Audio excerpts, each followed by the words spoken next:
In Romania, there is a series of jokes that usually sound like in this format. What is the peak of something? And then the answer is something really outrageous.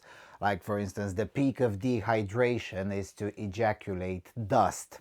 Or in this case, the peak of being an a-hole is to push an old lady down the stairs and then rush towards her and ask, "What's the rush?" Well, the same is true with leftism. The peak of leftism is to intentionally make a nation poor and then, through propaganda, try to have her buy some more solar panels to alleviate the energy poverty that you yourself created. That is the current status and has been the current status in the last 2 years or so in Ecuador. Let's explore.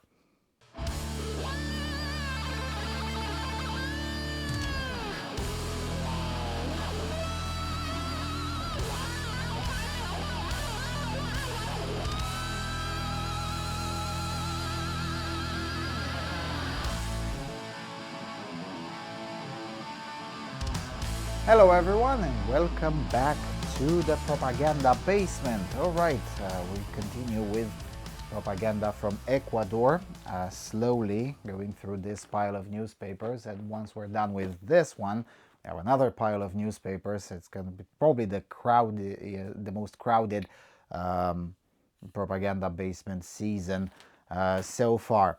Alrighty, so El Universo, October the 11th, 2024. And as I was saying in the intro, push an old lady down the stairs and then rush to her and ask her, "What's the rush?" Electrical generator or solar panels? Which one is more convenient? The experts in electricity explain how having both of the systems and what is necessary to have them and whatnot. Yeah, this is basically a spit in the face to the people thrown in energy poverty, effectively, by the regime, by the state. And unfortunately, this one is not even the West. I mean, the West was at the start of the energy crisis when the former Minister of Internal Affairs, a woman, because again, a feminist place, we'll get back to the feminism as well, was asked in a radio show, podcast, whatever, she was asked, okay, what exactly should people do in some of these instances, especially with the very long blackouts and whatnot. And her answer was effectively let them eat cake. Her answer was, well, you know, me and my family just bought generators, diesel generators. Well, yeah, the problem is that those are thousands of dollars in a country where incomes don't really keep up with that kind of expense. I mean, there's only a tiny sliver of the Ecuadorian population that can afford that. Of course, the businesses as well. But if you discount the businesses, regular people, most of them simply can't afford to buy a generator, especially not in a week, like, you know, just like that. Not to mention that, of course, it's everyone needed a generator at the beginning of the crisis. So you know what happens when there's a sudden surge of demand without a corresponding sudden surge of offer. Well, the price just went up. So it's this kind of arrogance, and historians will probably note, not now, you know, it's around February 25 when I'm recording this, and it's probably going to be October or something when you are seeing this on YouTube. But you know, it's not going to happen this year or next year. It's probably going to take a lot longer, maybe a decade or so, maybe even less, although these days debates take less time, so maybe it will not be that long. But historians will have to note that the arrogance of the green left will have to be one of the causes of significant disruption in the body politic, not just through the so-called far right or the populist right and whatnot, but generally even more disruption, that is to say, you know, things like we've seen in Romania. We're going to vote for anyone, just not you. Doesn't matter how crazy the other guy is, just not you. Why? Because you suck. And a similar phenomenon will continue to happen. It happened already with Milei in Argentina. It happened with Trump. It happened with Nayib Bukele. It will happen in Germany. It will happen in more and more places for the simple reason that this kind of arrogance cannot remain unpunished for that long. Eventually, there are consequences, political consequences to it. And I suspect this will happen in more autocratic places as well, not just in quasi-democratic places, because again, Ecuador is quasi-democratic, but it will happen in more autocratic places as well, because at some point you can't just not just intentionally make everyone's lives worse, but then to also spit in their face, right? And that usually ends up pretty badly. And, immediately after the scandal with the Minister of Internal Affairs saying, well, why don't you just buy a generator, which to most Ecuadorians sounded very much like that joke in the US, right? Are you homeless? Why don't you just buy a house? As if that's very easy and easily affordable to pretty much everyone, especially to homeless people. Well, same thing here, right? The electricity is being cut down for several hours a day by the state due to energy shortages. Why don't you just buy one or two generators? I mean, come on, it's just that easy. And of course, there was a huge political blowback to that. So the state, in its infinite wisdom, as always, reacted to that, and here's how that happened. El Universo, Saturday, October the 12th, credits for solar panels and generators. And it's a really funny thing, right? The previous newspaper was like, okay, well, we're wondering which one of them will be more convenient, and in the end, the government decided to subsidize both of them. Of course, this was not a big program. The government wants to subsidize all of the facilities that offer energy alternatives. Ban Ecuador disposes of $10 million in credits that finances solar panels, windmills, and other means of generating electricity. Of course, this amounted to approximately nothing in the general well-being of the populace, but it ticked the box of, well, something was done. It's part of the ongoing discussion that I keep on insisting every time. You're all living in Eastern Europe, you just don't know it yet. This time it was the turn of Ecuador to find out that something was done, which is very common in Eastern Europe, is in fact a very good enough excuse in Ecuador as well. It's nothing really special, right? But in the meantime, the energy security of Ecuador may indeed be helped by something else, like this. I'm pretty sure when I'm taping this, there has been no official reaction from the Trump administration on this, but I suspect this will be very much appreciated over with the strategic partners. So a permit has been issued for constructing a maritime gas terminal in Monteverde, which is effectively an LNG terminal. I don't even, they call it LNG in Spanish, gas natural licuado. But effectively this, when it will be over, whether it will take several months or whatever, it has been issued on September the 5th, 2024, so it's going to take a little while until it becomes operational. But once it does, this will probably do a lot more for the energy security of the country, and, dare I say, for the geopolitical security of the country than any of these Green Deal type of stuff. But nevertheless, you'll notice that in this paper, the green credits and all of this crap that has little to no positive effect to the general population gets 5 pages, all sorts of lauds to the government and whatnot.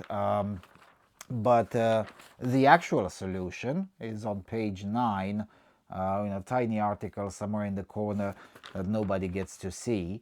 And then in the opinion section, there is essentially no discussion about this, right? It's a sad anniversary of some event, the good politics that is necessary, and it has nothing whatsoever to do with it's effectively an apology for ordoliberalism, like it says here, right? It's an amalgamation of liberal and socialist policy. Now, do keep in mind that in Latin America, liberal still means right-wing economics. It means a laissez-faire type of economics, unlike in the US where liberal means socialist. So there's that. Yeah, some news about the Milton hurricane in Florida. That was a thing at the time when this paper was published. But yeah, so the more important piece of news, that is to say, well, why not just build more of these LNG terminals and maybe import from the US or from somewhere else, just import more energy, bro, until you'll be able to fix your fundamentals. But that kind of news did not receive the attention that it needed. We'll just see if the Trump administration gets to see it in time. Meanwhile, because I mentioned the feminists, here's some feminists here. Women have more difficulties in accessing the presidency. And it's a very toxic type of article. And again, I'll have to raise the point of just who pays for all of this crap. There you go. It's a full-page article about the general elections of 2025, which in the meantime have taken place. Rafael Noboa was re-elected. And of course, their insistence, I mean, this term, machismo, is effectively an ideological term. It's basically being a normal man. That's really what it means. Now, of course, if you ask Latin American feminists, they'll insist that that's not the case. It just so happens that pretty much everyone else outside of their ideological bubble correctly perceives this as being their way of getting away with being militant misandrists in public. It's very militant. I'll try to read a little bit from it, but again, one will have to ask, and they haven't asked yet in Ecuador. That was one of the reasons why the feminists, even though they didn't particularly like the current president of Ecuador, who just got re-elected in February 25, they still preferred him over someone like Jan Topic, who dared to ask the F question, that is to say, who the fuck pays the feminists in this country? And the reason I'm insisting on this is because Ecuador is one of those countries in the world where the official propaganda contains a lot of this misandrist crap, whereas the populace is just not susceptible to it. Not yet, anyway. After many years of attempts, the populace be like, no, actually no. We thought about it and we realized that we actually don't hate men. Yeah, so there you go. The 14 lists that for the candidacies contain men for the position of presidents and women as vice president. In the 2023 mission of electoral observance in American states, it's some transnational far leftist organization, effectively.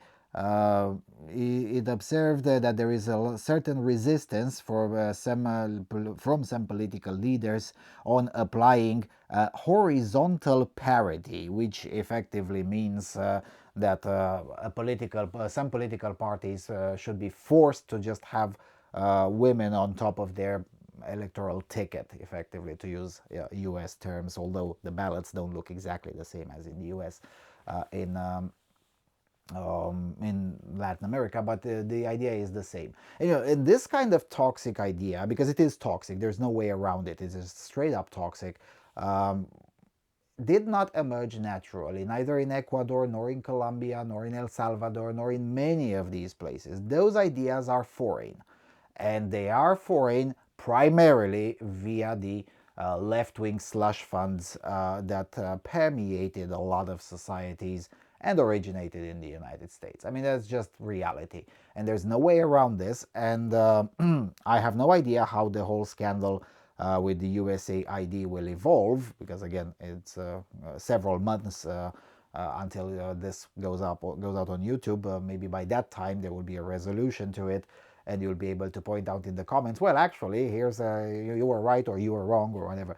But from where I'm standing right now, I'm like, these kinds of things must be flattened, must be destroyed at all costs, because at some point, not just in Ecuador, but most of the world will have to start to have this conversation.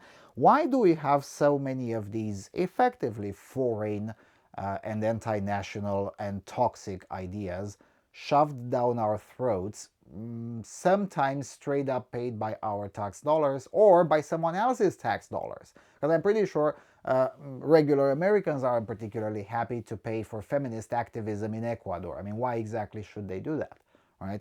Um, and it's a huge issue that for most of this century, let's put it this way, since the turn of the century, or more specifically since 2003, when USAID became what we now know it to be, since the turn of the century, too many places on Earth have been subjected to roughly the same ideas with very little adaptation to the local context. And for what? Because at some point there will kind of have to be some audit of the results, and not just the result of just how many policies you got passed. No. Who exactly won? We already know who lost. I mean, that's clear, and we also know how to overturn them. Okay, that's very useful information. But we still need a sincere audit, and this is going to have to be done country by country rather than globally. We also need to ask the question, who won? Who won from these things? Because, and you know, in Ecuador, it's clear that some of these journalists who write these hateful things won, definitely, because they got to be paid to write crap and push terrible ideology down the throats of regular people. But who won generally? And we need that conversation. And who knows, maybe by the next year we'll get to have some conversation about that. Maybe we'll have known more information. You know, in the meantime, so you know, again, that feminist over there talks about vertical parity. Can we talk about vertical parity here as well, where you know regular people, overwhelmingly men, get assassinated by the cartels? A lot of them have gotten into the country mostly through the excessively leftist policy, immigration policy of the socialist pro-feminist administration. And we get to talk about vertical parity there? No, of course not. Right? It's always about vertical parity. I really like that term.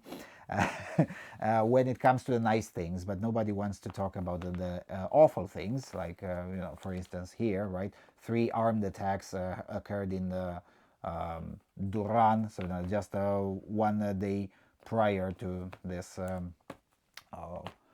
newspaper being printed. All of these things are at least in part the fault of a left-wing administration, left-wing pro-feminist administration. Now, of course, the right-wing, less feminist administration is also at fault for not properly managing the situation, obviously. But still, at some point, we're gonna have to ask these questions. And again, in some cases, in some countries, we may find out that the answer is the CCP. In others, the answer is the USAID. And in even more others, we may find that the answer is not some foreign force, but rather a domestic force or a regional force that just simply wanted destabilization for some economic gain or whatnot. Nevertheless, historians will have to work hard on this one and untangle this and tell us all, even if it takes decades to find out, but still, at some point we need to find out why. Because we're already past the point of debunking it. It's obviously toxic, it's obviously bad, it's obviously evil. But we need to get to the point of why. Seriously, why? Because, you know, back in the Cold War and even in the 90s, we knew exactly why certain things were being pushed. It was, if not immediately easy, in a few years it will become clear why a certain actor, whether it's the Soviet Union or Yugoslavia or the US or whatever, would push a certain idea or a certain policy somewhere else. You could figure it out in a short while why they were doing it. Even if it appeared contradictory or whatever, it still became relatively clear how and why. And especially with feminists, it's one of those toxic ideas that must be flattened at all costs. Especially since in most places, you have these kinds of things, right? More than 15% of the deaths in the country are because of heart diseases, and the mortality is higher in men, right? So this is a serious issue relegated to page 18. In the meantime, everyone gets to read at page 2, I think, or whatever, was it page 6, get to talk about the plight of the poor women who can't run for president, whereas in reality, no woman even wanted to run for president in 2025, so it's not like someone was barred from running or any of that crap. It was just they didn't want to. But some ideologues also didn't like that one either. By the way, this is an interesting one. Now it can be called a historical document. A lot of papers around the world covered covered the successes and the failures of SpaceX,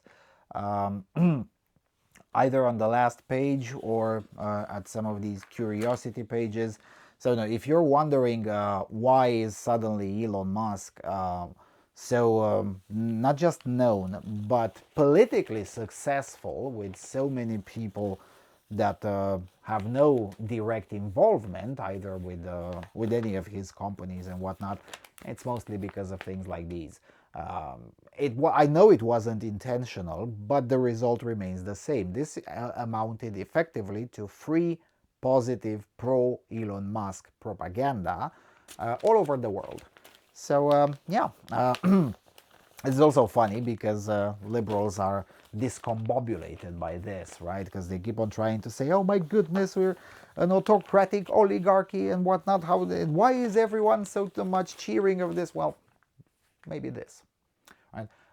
As it turns out, no matter how much socially progressive propaganda you pour into a people, and again, this newspaper is very friendly to socially progressive propaganda, and no matter how much feminist propaganda you pour into it, regular people all over the planet, as it turns out, tend to be very much attracted, and I don't mean that sexually, but rather politically and ideologically at the end of the day.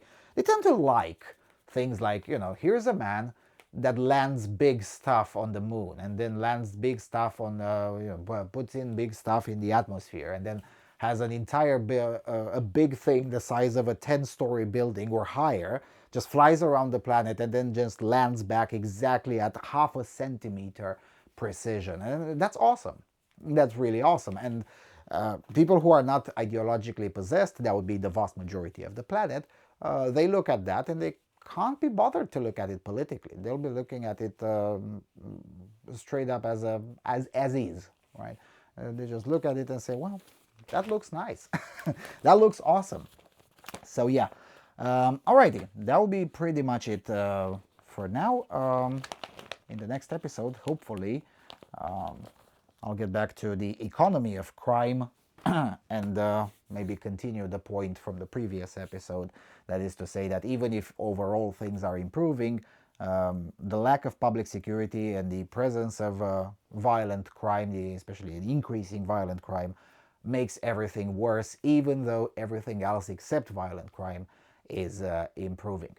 And with all of that being said, thank you all for watching. Please do consider subscribing, and if you like this kind of content, do consider becoming a member on members.freedomalternative.com because most of this is only possible with your financial support. And with that, I'll see you all soon. Cheers!